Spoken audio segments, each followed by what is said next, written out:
Hey everybody, this is Eddy Dacius. We're here for another episode with Divine Purpose Podcast. So we have wonderful guests today, and this is what we do. We bring the best of the best. So her name is Sabrina Jacques. She has a Ph.D. She's a daughter. She's a sister. She's a wife. She's a mother. She's an entrepreneur. She's a teacher, and she's a friend. Yes, she's a lot, but we know the way it is. She's gonna talk about it herself, and we're gonna give her the platform. Before we do this, let's pay the bills. We have Dacius Facility Management, which sponsored this podcast. You can call them 617-237-0106 or go online www.daciusfm.com. Do you want to maximize the value of your commercial property and achieve optimal productivity and efficiency in your day-to-day business operations? That's where Dacius Facilities Management can help. DFM offers Boston area businesses help in key areas like building and preventive maintenance, handyman services, project and vendor management, and even security consulting at competitive rates. Call Dacius Facilities Management now at 617-237-0106 or visit daciusfm.com today.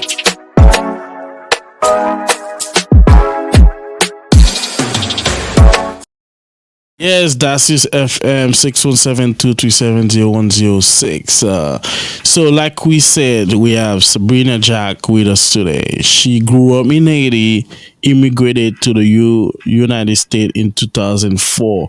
She received a Bachelor of Science in Microbiology and General Science with a concentration in biology at the University of Massachusetts Amherst. Those are my words, but Sabrina going to talk about herself. Sabrina, how are you doing today? I am doing wonderful. How are you? I'm great. I'm great. So thank you for being here with us today. We appreciate it. So let's start with the Divine Purpose Podcast with the intro. Let's go. Welcome to the Divine Purpose Podcast, where we transport you along one of the more dynamic journeys of life. Have you ever been curious to know what it takes to become a successful leader? Or about knowing the secrets of life through the Bible? How about engaging in conversation where no topics are off limits? We will take you to new levels with guests who can help you grasp the importance of your calling. Now, here's your host, Eddy Dacius, founder of Dacius Facilities Management.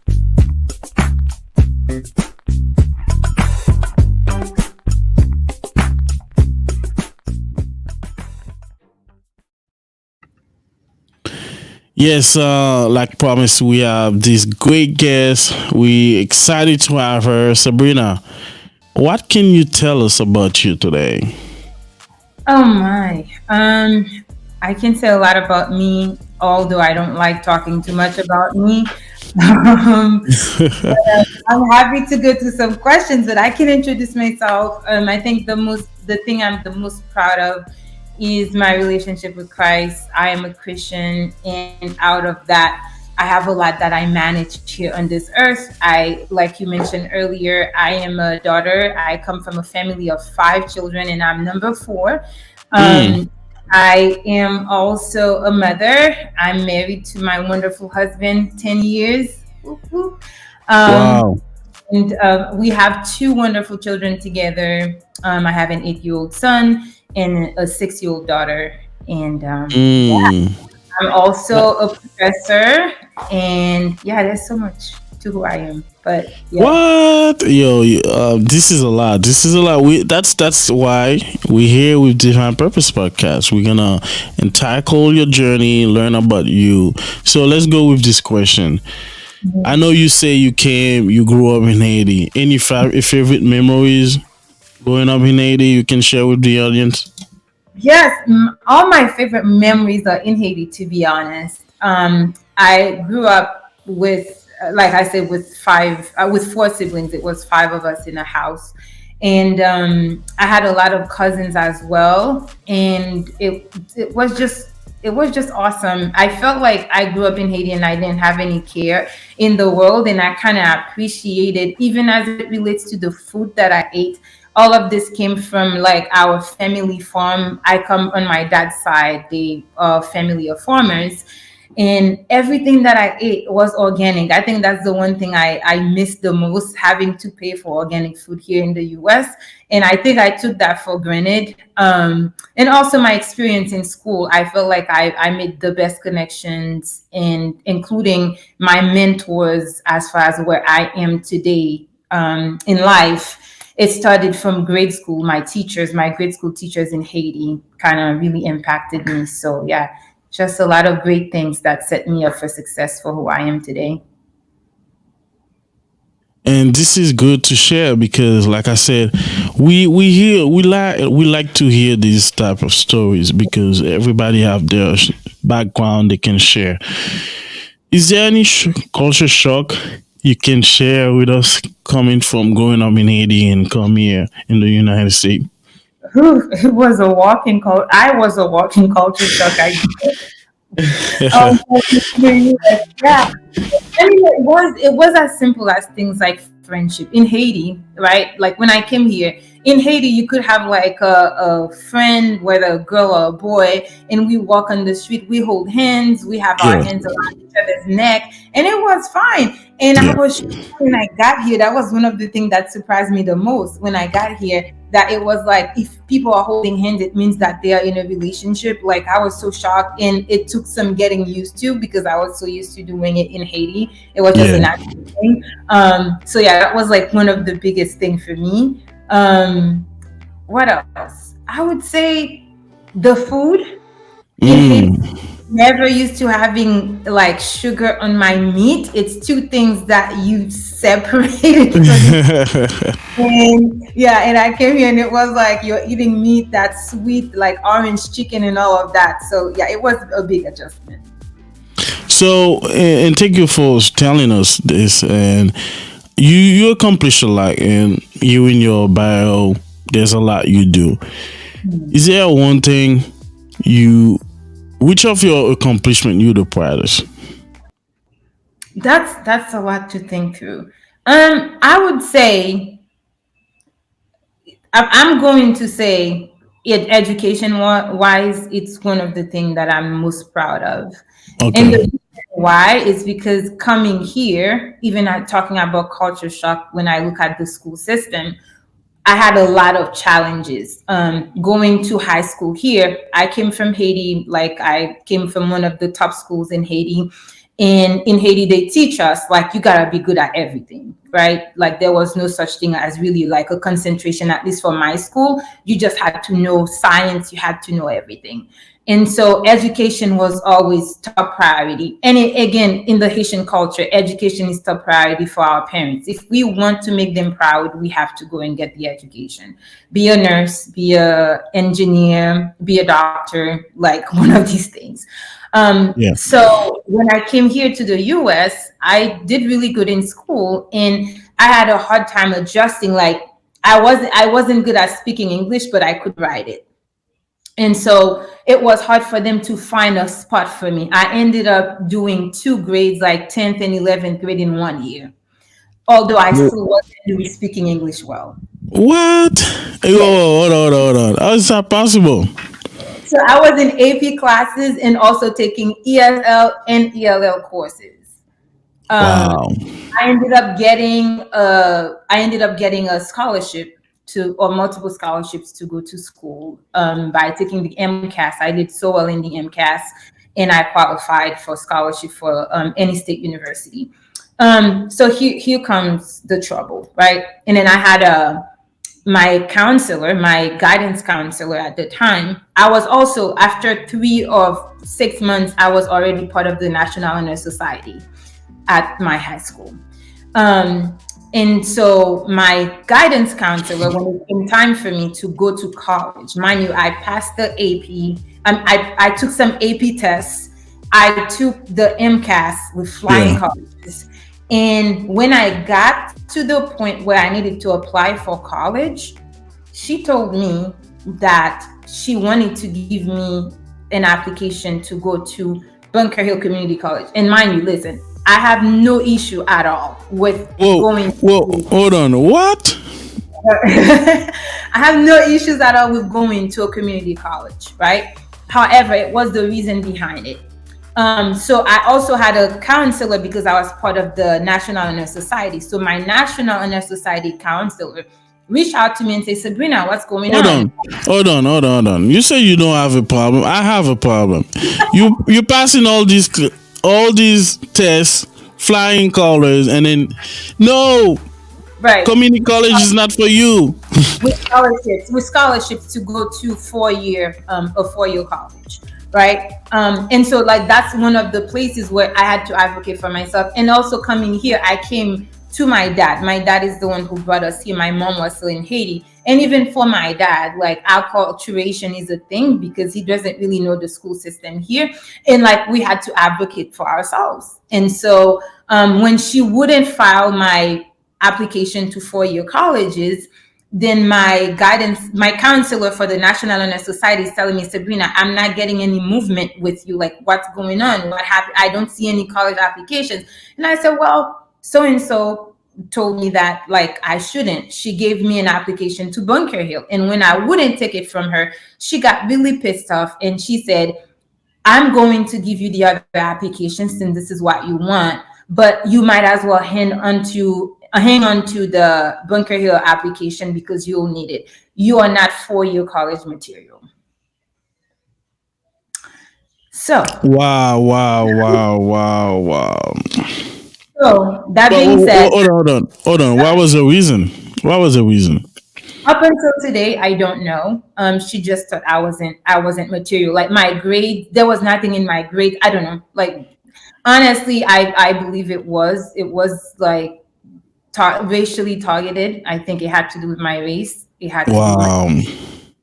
yeah. So let me ask you this question because this will give us more to talk about your challenges, and I think this probably gonna be counted. Is there 3 challenges you can share with us, and how did they challenge you? Yeah, so this one I'm talking about like racism basically, and that really challenged me to some degree to prove people wrong.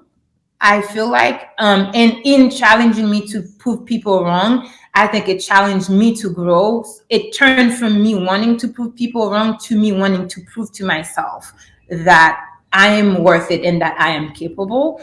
Other challenges I've had in life really related to my pathway as a woman, and having a very strong personality, and also even with my education, being a threat whether at work, I used that I had a specific job. I was a threat to my superiors, and they made my life a living hell to the point that I developed alopecia, and I also developed muscle spasm from that because of the degree of stress that I was under, and that really helped me to speak up because I was somebody who internalized things. So that really taught me to speak up and to be okay, like to just be okay in my skin, to just be okay to be a woman, a leader who speaks up, a leader who know my place, and I own my place wherever I go.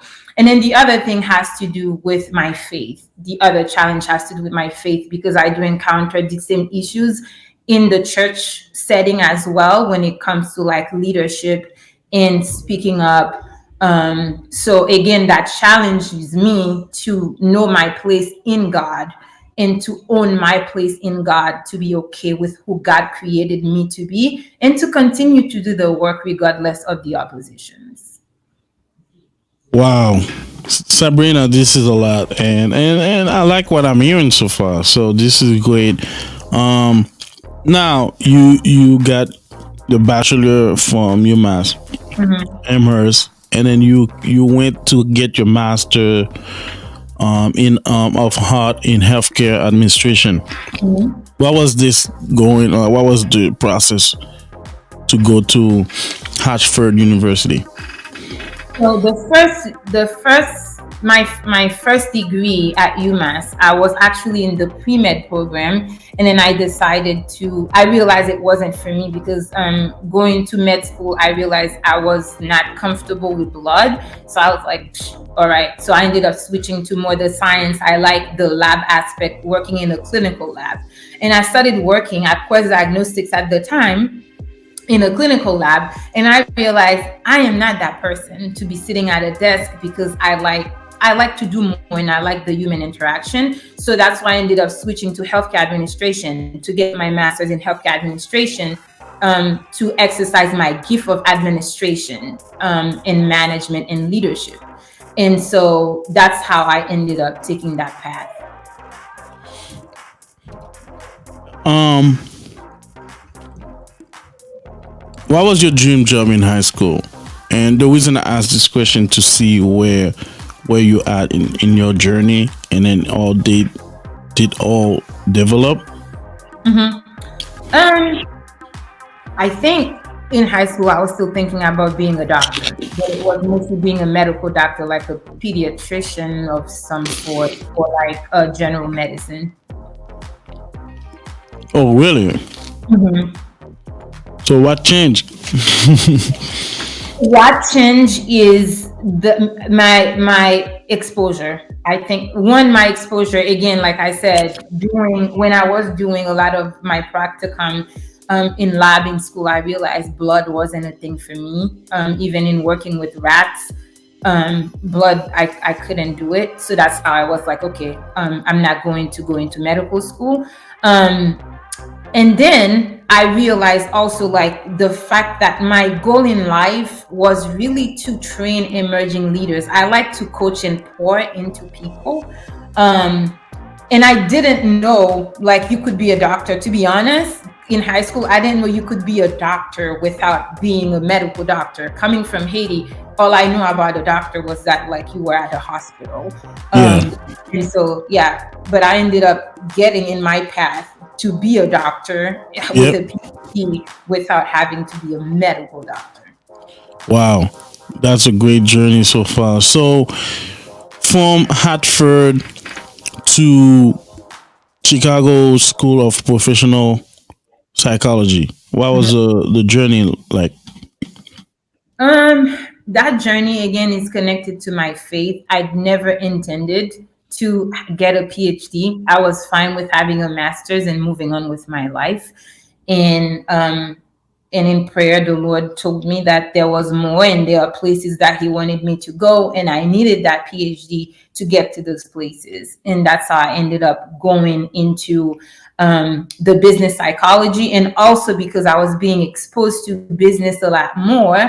Understanding the business side, the management side, and the leadership side, whether we are talking about a church, whether you're talking about a small, like a family business or small businesses and stuff like that. So I developed a passion naturally for that. And I think it was one of the classes that I took as well while I was getting my master's that kind of trickled my interest into more like leadership and such. So that's how I ended up seeking, like, I did my research to find what are the programs out there that can nurture the passion that I have naturally to train leaders and to help people grow, to look at human behavior, to coach people to be their best selves. So that's how I ended up going down that path.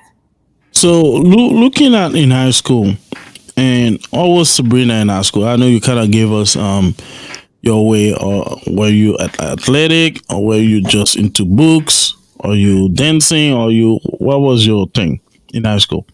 All the above. I was in the choir. I was in the school choir. I was part of some of the science clubs. I was part of dance. I was also a volleyball player. Back in Haiti, I used to play, I was actually like a basketball player back in Haiti for my high school. And when I came here, and in Haiti too, I kind of did volleyball in the summertime.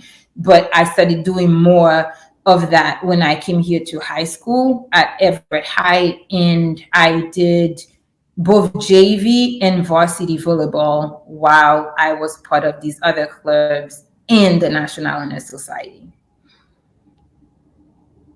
Wow, that's a lot. That's a lot. Mm-hmm. So which one you enjoy the most doing in terms of sport?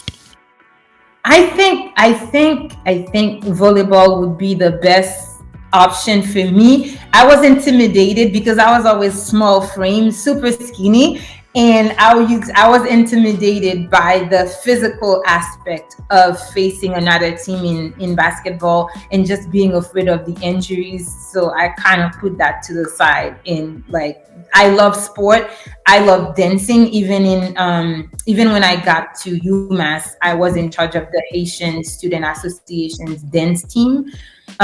So it would be these two things: dancing and volleyball would still be my go-to. So looking back at what happened in terms of what in high school, did you ever have a chance to think what would happen if you didn't know to say no and actually go to Montreal? Yeah, yeah.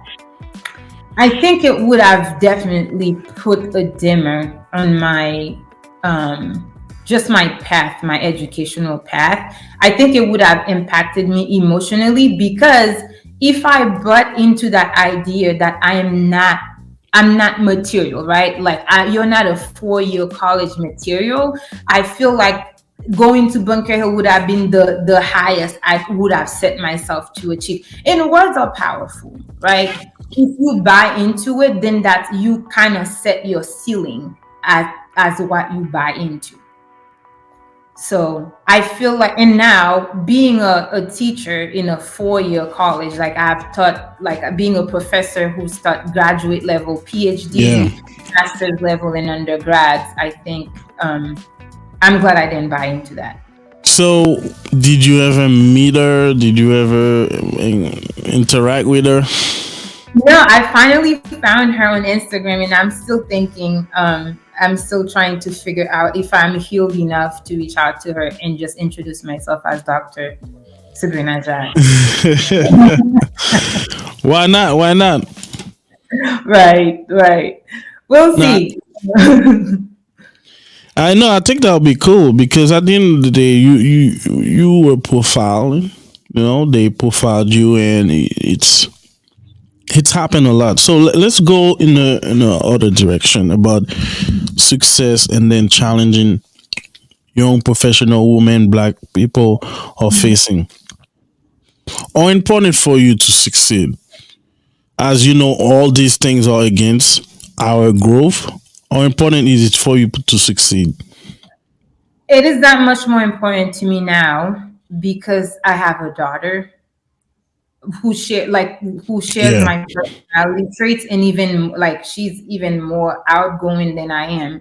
Okay. Um, it's that much more important for me for her to know that like these are the things that I was told I couldn't do, and I am doing it now. I sit in boards, I sit in executive team, I am an executive coach. Like I coach CEOs and all these other folks um, to do their jobs and to do their Yeah. jobs well.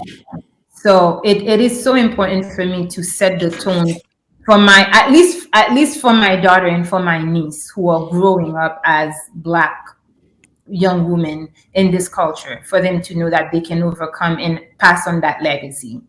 So what would be the lesson you framing for them? The lesson that I would frame for them is to not let anybody define you. I think that would be the best, Yeah. the most vital piece of advice is to not let anybody frame you, and to believe in what God has placed inside of you. I think the self-awareness aspect is so important. A lot of time we blame other people. We don't do it because so and so said we couldn't do it, or because our mom, our dad didn't leave this or that for us. And to me, a lot of these are excuses. And if somebody doesn't want us to succeed in a specific environment, we can create our own environment to succeed in. We don't have to wait for anybody to hand anything over to us. Yeah, I think that's a perception where we looking for people to give us handouts, and we kind of powerful. We powerful to go beyond and accomplish great things. So, is there one thing you wish you knew before you started your career? Yes. I wish I knew that back in high school is when I needed to start integrating myself in the workplace. I didn't really have a lot of like work experience, I would say. And also not just going for jobs, even in high school, not just going for jobs or work study opportunity just to get the money, but like to put myself in a path. I wish I had a mentor actually, who I wish I had a good mentor who could like kind of teach me these things, so that I would start setting myself up for success for my career from like the little jobs that I did as extracurricular activities. Well, why do you think this should be done prior? I think it should be done because our expectation, for example, having a young person going to work at I don't know, maybe Dunkin' Donuts or Burger King sometimes, something that has nothing to do with their field of interest. Sometimes they lose the opportunity to be exposed to even make a choice as to whether or not this is for me. Like I wish I had looked for opportunities to work in a lab, to work in a hospital setting. I would have found out earlier that this is not for me than me finding out way later when I was 2 years into getting my bachelor's, and I realized, dang, like this thing that I always wanted, it actually not for me because there are so many aspects of that job that I don't enjoy. Um, So, oh, good. yeah, so I say like that's the reason why being that exposure is going to kind of give you a more like a better understanding of Telling, the yeah. desire to get into.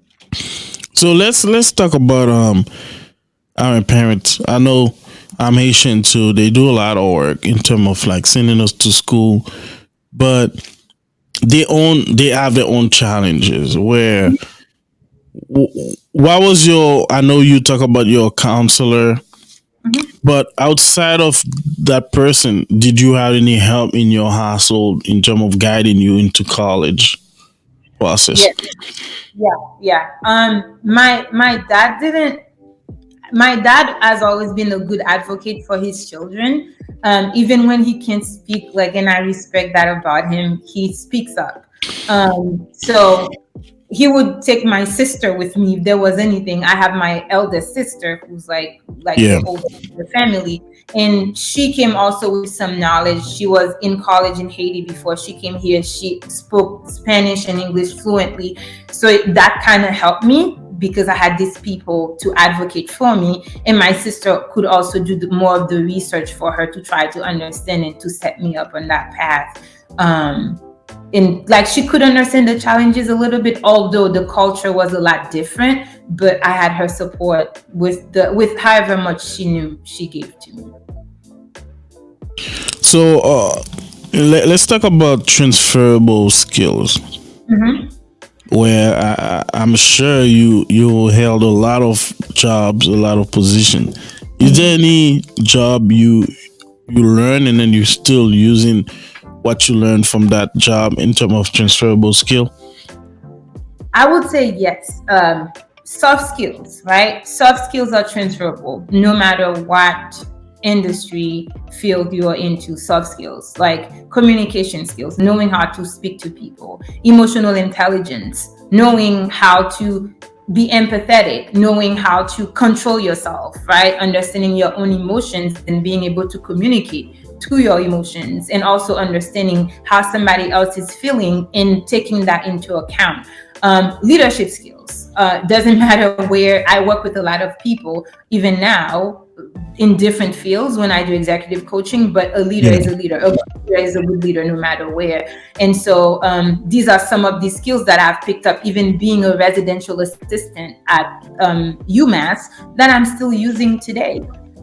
And another thing I would say, even the job that I did at I had a job at Bright Horizon as an assistant teacher in daycare. And that kind of helped me now to use it with my kids, knowing how to get down to my kids' level, to be able to communicate with them and to understand them, and to communicate with them in a way that they can understand me. All of these past experiences have been helpful. Absolutely.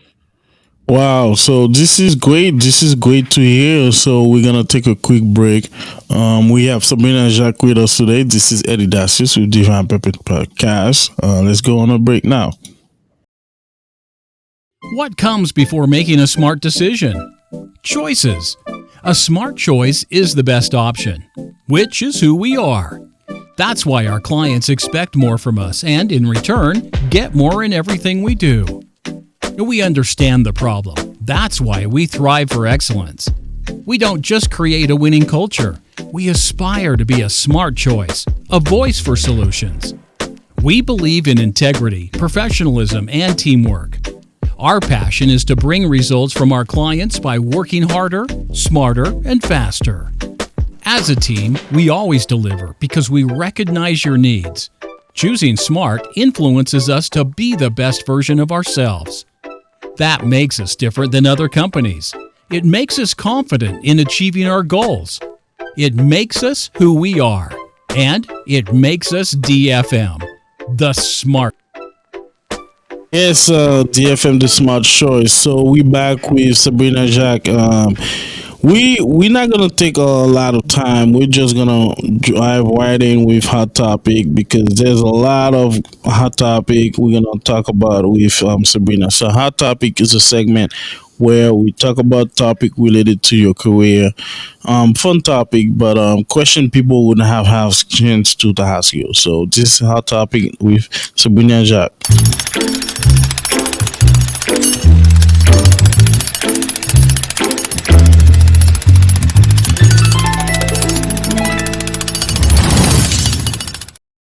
So how did you really feel about that lady?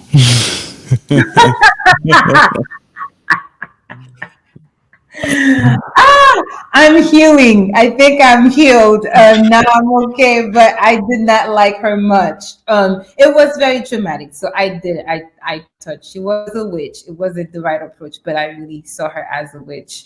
That's how I really felt, and God has changed me since then. Because let's think about it. Like you excelled in, you doing great in school, and she's just like standing in your way. Mhm. So, and let's talk about that now. As a Christian, we know that retribution is God Mhm. doing, is God business. How do you know?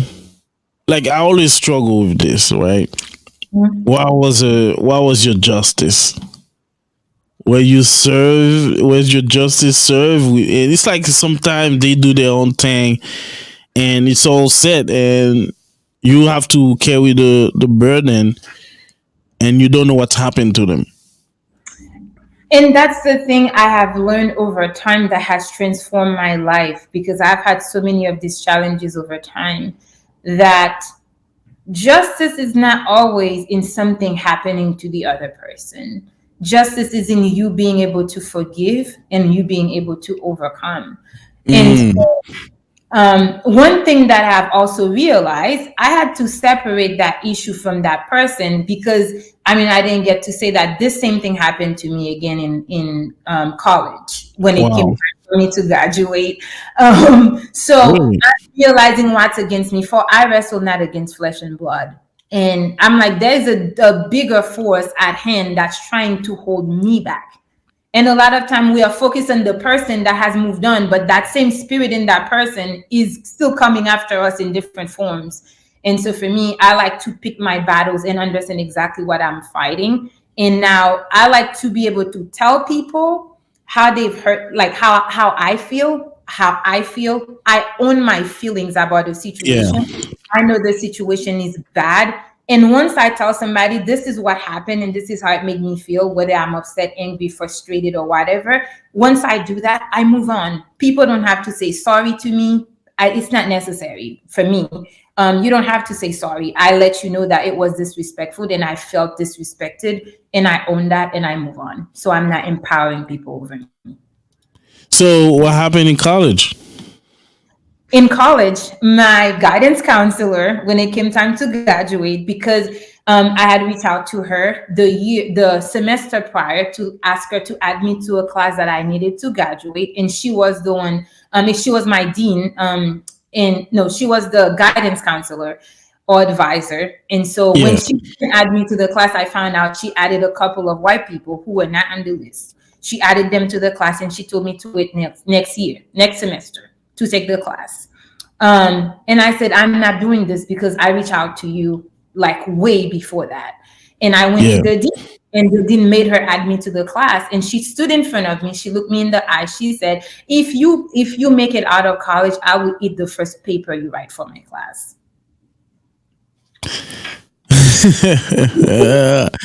So what did you do? I stayed in the class. I passed my class with a B plus, and I knew like these little things had to do with my B plus, which should have been an A, but I'm okay with that. And then eventually I graduated, and she reached out to me. Actually, the whole program of having a bachelor's in general Yeah. science with concentration started because of me. After I left, he ended up starting that whole program because of me. So like we're in good terms. I still kept the messages she left me after that. So yeah, I made it. I made it out. Wow, wow, that's a good story because there is you not holding that back because I feel like sometimes things happen to us, we can't move on. Not everybody have that mental strength to move on, but I think some people can learn from your playbook or to deal with that. So now so now technically this is you getting introduced to racism, discrimination. What was your mindset? Because I think that's a culture shock for you too. Culture shock. Yeah. Tough. Yes. I grew up in Haiti. I didn't have to worry about like Black people are the majority in Haiti. So I never had to worry about like a white person, white mentality, or any of such things. I didn't like being here. It took me a long time to adjust. As these things were happening, I would go back to Haiti every chance I got. Every time I was on a break, I was on a plane going to Haiti. I did not enjoy being here. I did not want to be here. I didn't feel like I belonged here. And it wasn't like way after I graduated college. I think it was 2012, and I moved here in 2004. It took me 8 years to feel okay with being here and to feel okay with finding my place or creating my own place so I could be okay being in the US.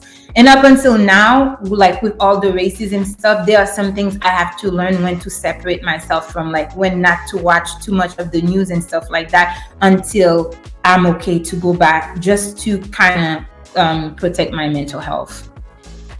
So, and some people will say, oh, because racism is there's a new way. So I had a guest, she was saying there's a new way of racism now where profiling, the way they ask you, oh, where are you from?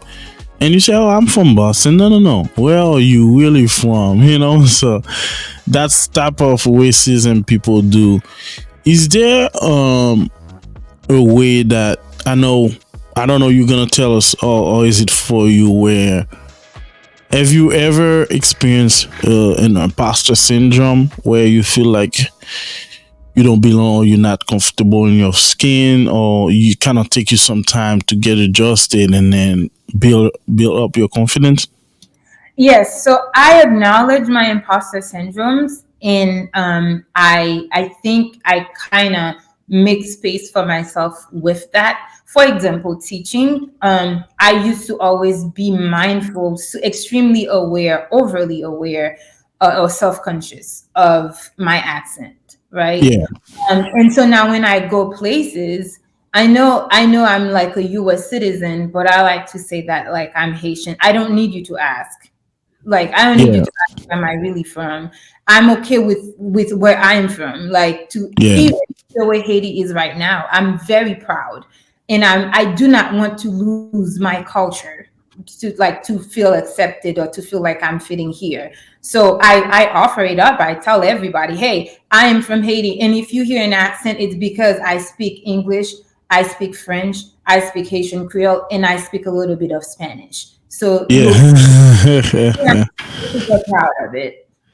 Yeah, and then this is great. This is good because this was me too, because I had that process where I said, "Alright, if so somebody from Europe, they speak French and they welcome their accent. Yeah, If yeah, they're Spanish, they welcome the, why not me? yeah, You know, yeah, yeah. And I they're think gonna I think a lot of time it's us, to be honest, right? A lot of time it's us because like we're trying to appear like so perfect. It's just wanting to be one, like the desire to be accepted, the desire to seek approval. And I think once I was delivered from that, and I realized I was doing this in so many different aspects of my life. Just like I go somewhere because I have a PhD doesn't mean I have to prove anything to anybody. Doesn't mean I yeah. know everything. And so if you want to teach me something, by all means, I'm all ears. Teach me what I don't know. And I'm completely okay with my lacks and my weaknesses. I'm completely okay and I'm happy to learn. So So, what would be the message? Because I know they some people. I don't know if you follow sports. A lot of athletes they said Boston is one of the most racist place to mm, play, or the most racist city. So, mhm. do you have any experience? I know you talk about that experience, but do you have any workplace racism, and or did you challenge that? I have, interestingly, I have experienced workplace racism. And this is gonna sound so weird. I experienced workplace racism when I was working at my first job out of high school. And it wasn't just racism, it was also ageism. So I have a lot of things against me. I have ageism and reverse ageism because it's because I'm too young. People feel like I'm too young for certain things, or like I threaten their success or whatever. Racism in the fact that it's a young Black girl that's doing this and she's highly educated. Racism in the sense it's like I have had to advocate for my salary. And also, I'm going to call it ethnicism, where I am in a bunch of Black folks and they are listening to people's ideas. Like I would say something, they are going to listen from somebody from a different, like maybe like a white, and that's Black people. Yeah, Take into account the fact they that it don't was they don't validate you. You know. right. And or also socialism. I don't know, like if there's a better way to put it, because the person with the most money in the room, although you are saying the same thing, but they're paying more attention to the person that has the most money. Yeah. To that, so I've seen it all. And again, like I said, it's being an advocate for myself. I'm not afraid to say, well, so tell me how this is different from what I said earlier. And Mhm. I can you, but I'll make you see that I understood what you did. This is wow. This is very. So now this will lead to a question, Mhm, but allow me to kind of bring you there. So I coach private school, soccer mhm, and basketball. mhm, It was at school Milton Academy, mhm, but I went to Thayer Academy to coach because for COVID, when COVID started, they didn't have any sport at Milton. So I did 2 years at Thayer, and then I wanted to go back to Milton. I was promised to get a good team, like meaning the top team. There's varsity, there's JV, there's two JV. I was promised to get the first JV, which is a better team. And when students started, something changed. They said, "No, Eddie, you're gonna have the second team." mhm, All right, so I focus on coaching because I believe in myself and I have my diploma. So I went to school and then I got the certificate to be a USD licensed soccer coach. And first 2 weeks, I only have 6 players, and I should have like 15 or 20. I only mhm. have 6 players, and I've been calling them because you have 2 weeks for practice, and then to start your first game. Until our first day, like a first game, on I had like I had 6 players. I end up having 11 players. My first game, I played 11 players. No subs. No sub, 11 players. We won the game. We won the game. So the team we play had like 30 guys. Every 5 minutes, they've been subbing. You know, high school, you can sub as much as you want. So the story is I've been blacklisted due to this because I was vocal, and then I challenged him. I said, no, you told me I was getting the team and I didn't get it. Do you know why now it's kind of hard for me to find another coaching job?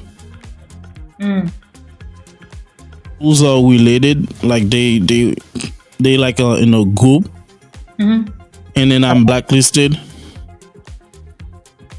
So the question is, have you ever experienced something like that? I have not experienced, and let me just say, just acknowledge your experience, and just I apologize that you have to experience this and you're going through this, and I'm so sorry to hear that. No problem.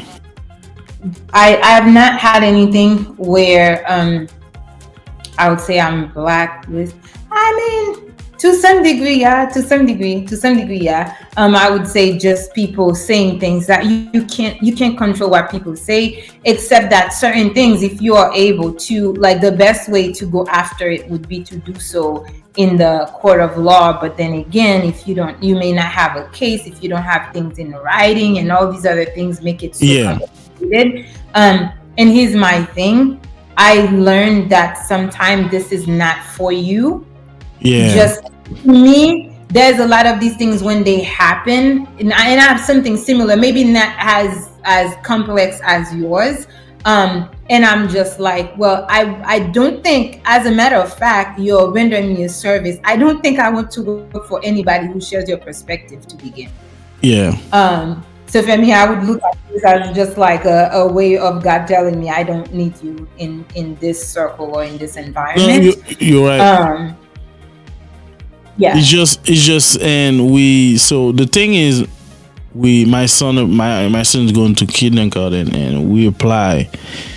The guy who's responsible for financial aid is that guy. Do you know we didn't get in? Yeah. I have a parent who invited me to an event. The guy waited until the event was sold out and then sent me the email.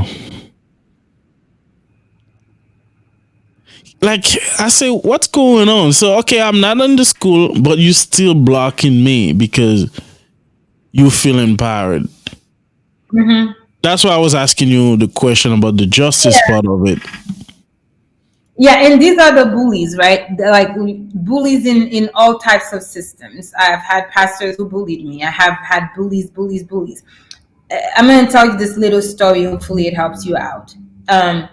You mentioned that earlier. Justice and vengeance is the Lord. There are these things that you and I, we can fight. And whenever we feel like we get to a place, it's not our battle to fight, or we don't have the tools, we don't have the necessary arms, I would say, to fight these battles, then that's when I take a step back and I bring it back to God. I have known people who got completely removed from places. Like, I have had places where people have made a coalition on me. What? Give them a couple years, they are out. Even if I'm no longer there. If this is my place God intended for me to be. And then I left as a result of that, people building unhealthy, toxic coalition against me. I will go in prayer and bring it back to God. And I say, God, this is a battle that's too much for me to fight. I'm going to let you fight it. And I promise you, not a single time have I not seen the hand of the Lord at one point or another. And other times too, I've gone back to God. If it's leaders and I say, God, I can't fight this, and I don't like the way it's turning out, and God will go and speak to them. I can tell you how many people have done things wrong to me. I just go to God and I say, if I did something wrong, show me. Otherwise, if I didn't do anything wrong, I'm asking you to intervene in this situation. God will be going and waking people up at night, and they be texting me or like calling me or whatever to say right after I pray, because God is going to go and deal with them directly. So in this, I would say, learn to pick your battles, and the ones that you can fight, allow God to fight them for you. And no, makes sense. And like I said, I think I'm okay with this situation because there's bigger things I'm looking for. I was just to show you the extent of they being bullied and they racist, they discriminate. Even like you think it's over, you're no longer there. But whenever your name show like pop up, they kind of activate this. But the funny thing is, I got an email saying, "Oh, they won't need me to coach this coming season." I was okay with it. I know that was coming. And yesterday, I got an email saying if I don't have any picture of the team because they didn't schedule a book photo. But the lady who reached out to me, she probably didn't know. They sent me an email saying they don't no longer need my services. And the players to ask for the pictures. I said, I'm just gonna sit down and relax on this. Yeah. Because that's not my job to do it because they were supposed to schedule. And this is the dysfunctional of this of that organization in terms of like nobody. I have pictures. I'm not gonna lie. I took some pictures, but I'm not just gonna give it to you because you asked for it. Mm-hmm. Yeah, I mean, have them go through the right channels. Like some of these things, you let them figure it out. And if you feel so inclined in your heart, and the Lord is to tell you to give it, then you give it. Otherwise, if you don't want to, just don't want to be involved, then. No, makes sense. And Sabrina, this is great so far. And I know our topic was supposed to be mostly about the guests, but I feel like I relate to your story in terms of the way you were discriminated. Let's close our topic now. This is Sabrina Jacques. This is Eddy Dacius, the Divine Purpose Podcast.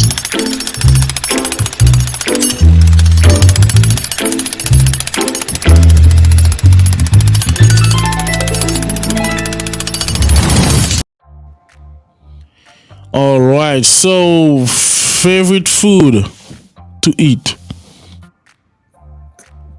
Favorite food to eat? Du blanc, légumes. Favorite food to cook? I make so much. Maybe scallop potatoes the Haitian way. Yeah. I'm so good at cooking. This is a tough one to ask me because I. So let me ask you now: if you send in a few friends like they are not Haitian to Haiti, what would you tell them to experience in Haiti? You gotta eat some griot and banana because that's different. The food tastes different up here. It's a different flavor profile. You definitely gotta get you some griot and banana and some pate chaudé, pate cordé, right? And heavenly. And the rice too. The rice tastes different. Yeah. With some chole in Haiti, it will hit the spot. Yeah. Favorite fruit? Fruit, mango, francique. I'm very Mango francique. The Haitian mango. Oh yeah, no, that's a good one. That's a good one. So, I don't know do you go to the beach when you go in Haiti? What's your favorite? Where exactly you from? Yes, I am from Pétionville. Okay.